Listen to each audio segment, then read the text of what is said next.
ये वीडियो 1956 का crime thriller movie CID का सेकंड पार्ट है। आप इसका फर्स्ट पार्ट नहीं देखे तो जाकर वो वाला पार्ट पहले देख लीजिए, क्योंकि सेकंड पार्ट फर्स्ट पार्ट जहाँ पर खत्म हुआ था वहीं से शुरू होगा। तो पहले फर्स्ट पार्ट देखकर सेकंड पार्ट को देखिए। तो ये वाले पार्ट में आप सब लोगों को मन में जो फर्स्ट पार्ट का मिस्ट्री था उसका खत्म हो जाएगा। तो चलिए स्टार्ट करते हैं। तो कोर्ट रूम में जज कार्रवाई की फैसला करने के लिए और एक तारीख लेते हैं, जिसके वजह से इंस्पेक्टर शेखर को एक मौका मिल जाता है उसका बेगुनाही साबित करने के लिए। तो सीन शिफ्ट होकर शेखर के घर को दिखाया जाता है, जहां पर रेखा शेखर का इंतजार करके बैठी थी और शेखर की ऐसी हालत देखकर वो रो पड़ती है। और शेखर भी रेखा को उससे भूल जाने के लिए बोलता है, क्योंकि वो जेल जाने के बाद उसके साथ क्या होगा वो नहीं जानता था। तो ये सुनकर रेखा रो रो के वहां से चली जाती है। और इसके बाद मास्टर शेखर से मिलने आता है और उसको उसी अनजान घर के बारे में बताता है, जहाँ पर शेखर और मास्टर दोनों जा चुके हैं। और मास्टर शेखर को उसी घर में ही शेखर के बेगुनाही का सबूत मिल सकता है बताता है।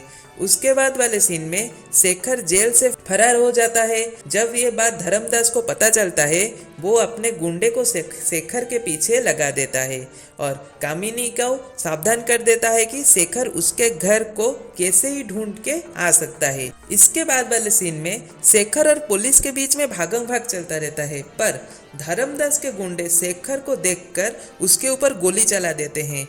शेखर घायल अवस्था में छुप छुपाते हुए कैसे तैसे एक घर में पहुंच जाता है और वहां पर वो कामिनी को देखकर जान पाता है कि ये वही वाला घर है जहां पर उसका बेगुनाही का सबूत मिलेगा।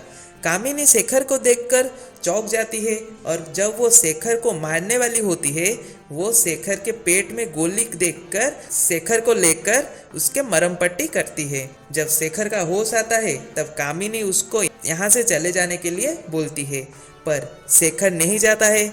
इसके बाद वहां पर धर्मदास आ जाता है, जिसको कामिनी देखकर शेखर को लेकर छुपा देता है। पर धर्मदास को ये बात पता चल जाता है और वो इसका पता करने के लिए सारा घर को छान मारता है और कामिनी शेखर का मदद करती है वहां से निकलने में और वो दोनों वहां से निकल जाते हैं। धर्मदास ये देख के बहुत गुस्सा हो जाता है और वो उसके गुंडे को उनके पीछे लगा देता है मारने के लिए।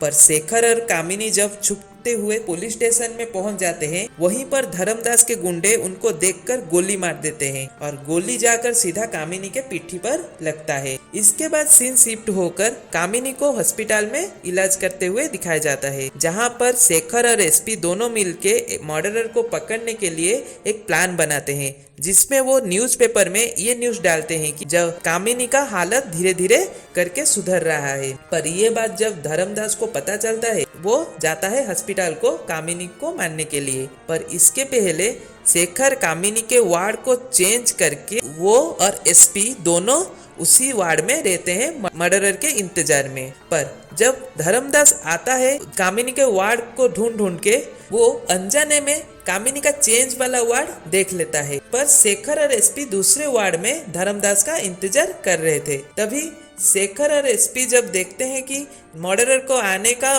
बहुत समय हो गया है, तब शेखर को क्या सोचता है, वो कामिनी के वार्ड को भागकर जाता है और वहां पर धर्मदास कामिनी और रेखा को मारने वाला होता है। शेखर आके धर्मदास को पकड़ लेता है और पुलिस के हवाले कर लेता है और यहाँ पर शेखर का बेगुनाही एसपी और पुलिस के सामने आ जाता है और फिल्म का यहाँ पर द एंड होता है।